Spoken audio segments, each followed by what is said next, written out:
আমি আজকে শেয়ার করব চিকেন কাটলেটের রেসিপি। যেহেতু সামনে রমজান মাস, এভাবে চিকেন কাটলেট বানিয়ে ফ্রোজেন করে ইফতারে জাস্ট 5 থেকে 10 মিনিট আগে ফ্রাই করে নিলেই আপনার হাতে অনেকটা সময় বেঁচে যাবে। শুধু রমজান মাস না, হঠাৎ কোনো গেস্ট চলে আসলে বা বিকেলের নাস্তা হিসেবেও আপনারা এটা পরিবেশন করতে পারেন। এখানে 500 গ্রাম মুরগির বুকের মাংস, 4টা বড় সাইজের আলু আর হাফ চা চামচ লবণ দিয়ে আমি 1.5 লিটার পানির মধ্যে এটা সিদ্ধ করে নিচ্ছি।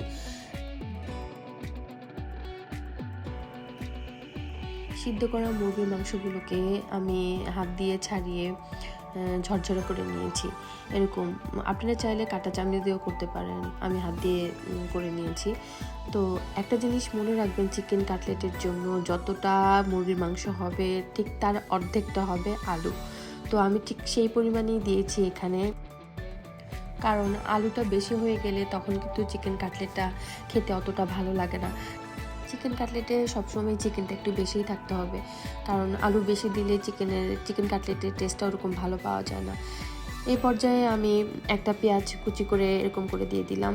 তারপর দিয়ে দিব 3 থেকে 4টা কাঁচামরিচ কুচি।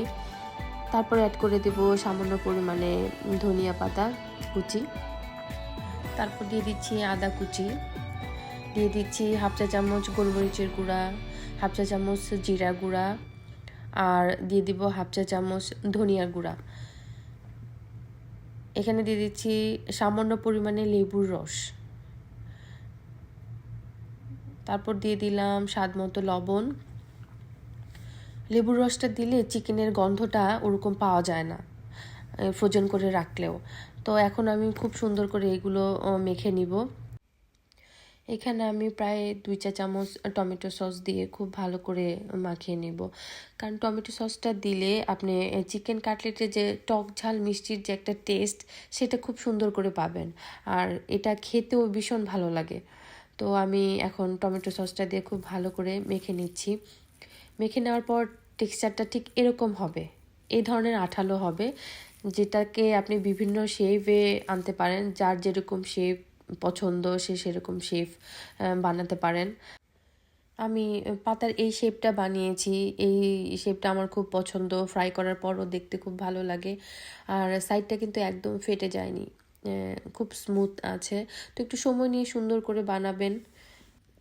আমি আমার ভিডিওতে প্রত্যেকটা জিনিস কিন্তু খুব স্পষ্টভাবে তুলে ধরার চেষ্টা করি, যেন আপনারা খুব সহজেই একটা জিনিস আয়ত্ত করতে পারেন বা খুব সহজেই রান্না করে ফেলতে পারেন।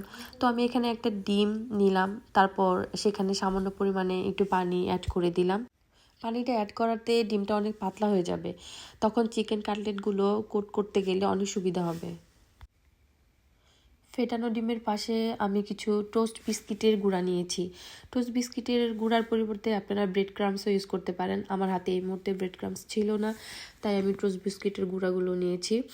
আর ঠিক এইভাবে চিকেন কাটলেটগুলো কোট করে নিব, ডিমের ভিতরে ডিপড করে 4 সাইডে টোস্ট বিস্কিটের গুঁড়োগুলো এরকম লাগিয়ে জাস্ট কোট করে নিব।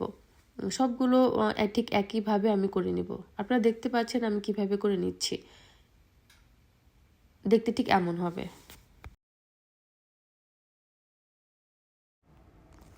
সবগুলো আমি কোট করে নিয়েছি। এখন আমি এটা নর্মাল ফ্রিজে প্রায় 30 মিনিটের মতো রেখে দেব সেট হওয়ার জন্য। 30 মিনিট পরে ভেজে নেব। আর যদি আমি ফ্রোজেন করি, ডিপ ফ্রিজে রাখি, তাহলে সেটা 30 থেকে 40 মিনিটের মতো রাখবো। রেখে সুন্দর একটা প্লাস্টিকের ব্যাগে বা জিপলক ব্যাগে ভরে রেখে দিব। চিকেন কাটলেট ভাজার জন্য তেলটা কিন্তু বেশি গরম করা যাবে না। বেশি গরম হয়ে গেলে খুব তাড়াতাড়ি উপরের পোর্শনটা পুড়ে যাবে। তো একটু যখন তেলটা সামান্য গরম হয়ে যাবে তখনই চিকেন কাটলেটগুলো দিয়ে দিবেন, আর এরকম ব্রাউন হয়ে গেলে ওপর পাটটা উল্টিয়ে দিবেন। বাসায় অবশ্যই ট্রাই করবেন এইভাবে, আর কেমন হলো আমাকে জানাবেন। আপনার যদি আমার এই ভিডিওটা ভালো লেগে থাকে তাহলে লাইক দিবেন, আর যদি আমার এই চ্যানেলে নতুন হয়ে থাকেন তাহলে প্লিজ অবশ্যই সাবস্ক্রাইব করবেন। ধন্যবাদ।